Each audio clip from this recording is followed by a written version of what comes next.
Hey guys, tonight we're settling into something a little different. So go ahead, dim the lights, switch your brain to low power mode, and let whatever you're worrying about just slowly dissolve into the background. Because tonight, we're wandering through America's forgotten towns.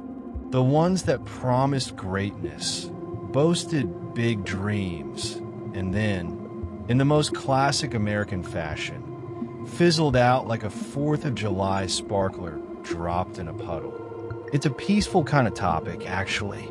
No dramatic battles, no grisly mysteries, just communities that quietly stopped existing, vanished into the woods, sank into the mud, burned down, or simply got bored of themselves and gave up. So let's lie back, breathe out, and stroll very slowly through the ruins. Think of this as a bedtime walk through ghost towns with a narrator who's half snarky, half sleepy, and trying not to trip over the crumbling foundations. Let's glide into our first forgotten spot, Garnet, Montana, the town that got peaceful a little too permanently. So picture this. It's the 1890s. People are rushing around the American West like hyperactive toddlers with gold pans and tucked in Montana's mountains.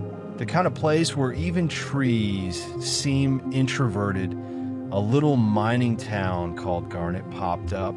Now, Garnet wasn't exactly glamorous. It wasn't Deadwood, and it definitely wasn't the kind of town where a sheriff with a dramatic trench coat solved crimes every episode. Garnet was more like the quiet cousin of all those noisy gold towns. A place where miners worked, saloons served lukewarm beer, and everyone kind of hoped for a better future that never fully arrived.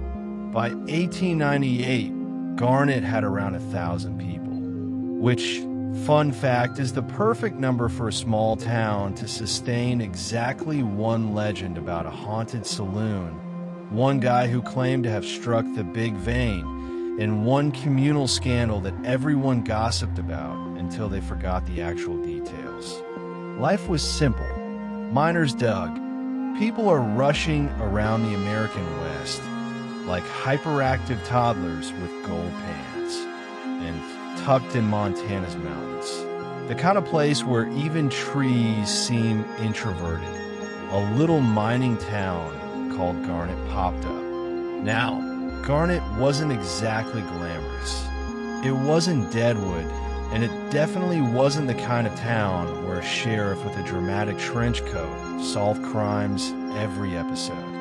Garnet was more like the quiet cousin of all those noisy gold towns. A place where miners worked, saloons served lukewarm beer, and everyone kind of hoped for a better future that never fully arrived. By 1898, Garnet had around 1,000 people, which, fun fact, is the perfect number for a small town to sustain exactly one legend about a haunted saloon, one guy who claimed to have struck the big vein, and one communal scandal that everyone gossiped about until they forgot the actual details. Life was simple. Miners dug. Women ran boarding houses. Kids threw rocks at things, as kids do. And then, of course, the gold veins started running out. Because of course they did. This was the American mining industry, where optimism had a shorter lifespan than the mules. People drifted away. The town emptied out so gently that no one even bothered to leave dramatic goodbye letters or carve ominous notes into wooden beams like "we were wrong, leave this place." They just packed and left. By the 1940s, Garnet was done. No finansjordon, no kurse, just economic boredom. Today, Garnet sits up in the mountains, preserved like a sleepy time capsule. A few buildings still stand, including the hotel, which looks like the type of place where ghosts politely wait their turn to haunt you. Rangers keep the town quiet and peaceful, and you can wander through it like you're stepping into an abandoned dollhouse. Garnet is the kind of forgotten town that didn't collapse. It just exhaled a very long, permanent sigh. But here's the fun part. The state declared Bodie to be in a state of arrested decay, which means they maintain the ruins just enough so they don't fall down, but not enough to restore anything. The result? A beautifully eerie, perfectly preserved ghost town where chairs still sit beside dusty tables, and books still lie open as if someone just stepped outside one day and never returned. Settle deeper into whatever comfortable position you've discovered since part one. Maybe adjust your pillow. Maybe let out a long sigh as if you too are an abandoned American mining town giving up on its ambitions. Tonight, we glide onward, past the drowned ruins, the smoky hillsides, and the soggy ex-capitals, into a whole new batch of forgotten settlements.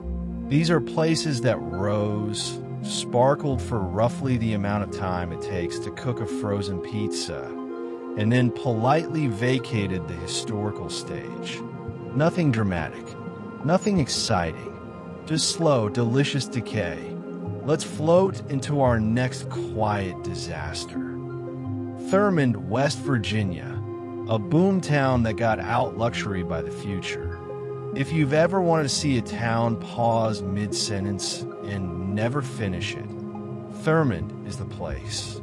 In the early 1900s, Thurmond was a big deal, or at least West Virginia's very specific version of a big deal. The Chesapeake and Ohio Railway ran through it. Coal trains thundered past like sleep-deprived dragons, and the local hotels boasted all the luxuries coal barons could want. There were gambling rooms. There were bars. There were so many fistfights that people stopped bothering to report them. Thurmond wasn't rough. It was energetically inconvenient. But the thing about train towns is they really love trains. And the second you invent cars, highways, and literally anything that doesn't run on tracks, the train town emotional support system collapses. By the 1930s, the Great Depression hit like a wet blanket. Coal demand dipped, passenger service dwindled, and Thurmond's once thriving hotels became eerily quiet, like they were waiting for guests who never showed up. One business closed, then another. Then the station that once welcomed thousands of passengers per year became a scenic spot for spider families. Today, Thurmond has maybe 5 residents, depending on the season, and possibly depending on whether those residents counted their cats. It's still, Deerfield is one of the more meaningful forgotten towns, founded with hope, community, and determination, and left behind by forces much bigger than human will. In 1910, Black entrepreneur Oliver T. Jackson founded Deerfield as a self-sustaining African-American agricultural colony. He wanted a safe, successful community in a time when racial violence made safety a luxury. And for a while, it worked beautifully. Homes were built, fields thrived, families settled, supported by a deep sense of pride and independence. By the early 1920s, Deerfield was worth $1 million. Newspapers celebrated it. Visitors admired it. People believed in the town's future. Then the Dust Bowl happened. Drought rolled in. Soil turned to powder. Crops died. Families faced hunger, debt, and the slow erosion of everything they'd built. Deerfield's population shrank year by year, like someone turning down a dimmer switch. By the 1940s, only Jackson and a few residents remained. He refused to abandon the dream until he physically couldn't maintain it anymore. Today, Deerfield lies in partial ruins, dusty buildings, leaning walls, and the echo of a community that once tried to defy history. It's quiet, somber, and a reminder that sometimes forgotten towns carry heavy stories beneath their silence. Let's drift now toward the forest.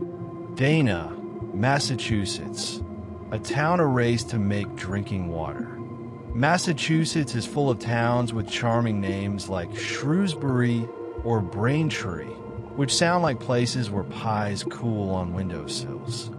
Dana was like that, perfectly normal, perfectly pleasant. And then Boston said, "We're thirsty."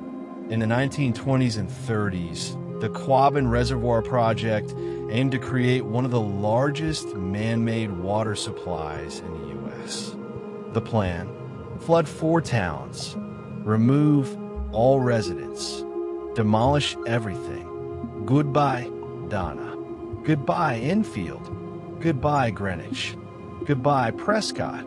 Dana's people didn't fight. They packed up slowly, knowing that the government's thirst was apparently more important than their homes. By 1938, the final evacuation bells rang out. Buildings were burned or torn down. Cemeteries were relocated. The land was scraped clean, then drowned under millions of gallons of water. Today, Dana is nothing but a submerged memory. Though in drought years, foundations occasionally peek through the surface like shy ghosts. Of all the forgotten American towns, Dana is one of the calmest disappearances. Not dramatic, not mysterious, just methodical erasure in the name of water. Let's keep drifting because the forest is calling again. Kennecott versus McCarthy confusion break. When 2 ghost towns argue about who's actually abandoned. This one isn't a separate town, more like a peaceful clarification break, because Alaska is dramatic even when it's being quiet. Kennecott, the mining hub, is abandoned. McCarthy, the nearby settlement, is not, which led to decades of confused tourists wandering into McCarthy like, "Oh wow, look, a ghost town cafe." Meanwhile, the cafe owner, very much alive, stands behind the counter thinking, "No, it's with you. I just live far away from Starbucks." The 2 towns are connected by geography and storytelling, so people lump them together, even though only one is truly forgotten. Consider this your bedtime reminder, that ghost town song. Your air is not ideal. You need to leave. Immediately, residents weren't thrilled, but also weren't interested in glowing in the dark, so they complied. The town emptied, buildings locked, doors chained, and the mines became a federal Superfund site. Gilman today is a perfectly preserved ghost town, but one you can't wander through unless you enjoy being gently escorted away by security, or unless you enjoy heavy metals, but not the musical kind.